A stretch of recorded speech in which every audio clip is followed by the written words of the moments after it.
So how do they value assets? Well, it's the net market value. So motor vehicles, household contents, etc. It's generally your estimate. Now, I was speaking to the Financial Information Services Officer from Centrelink, who I often speak to and is really helpful. And he was saying that you don't want to worry about working out what your house contents are worth.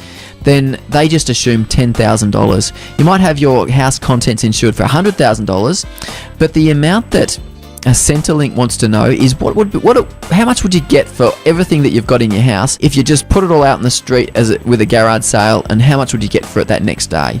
It's sort of fire sale cost. So you would never put down more than $10,000, but you can put down $5,000 and $2,000, $3,000 for those things that you've got in your house, if you think that you could only get that sort of figure for them. Generally, Centrelink don't really contest that at all. With motor vehicles, they don't often contest that either, really.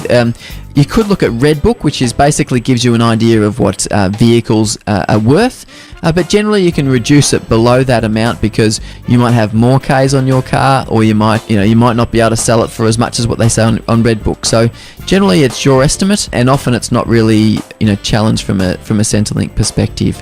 But basically you're putting on what a reasonable valuation is. But if you buy a new car, for example, and you spent 20 grand on it, as soon as you drive it away, it's probably worth 15 grand. You couldn't sell it for 20, so you can actually reduce it from Centrelink's perspective in that way.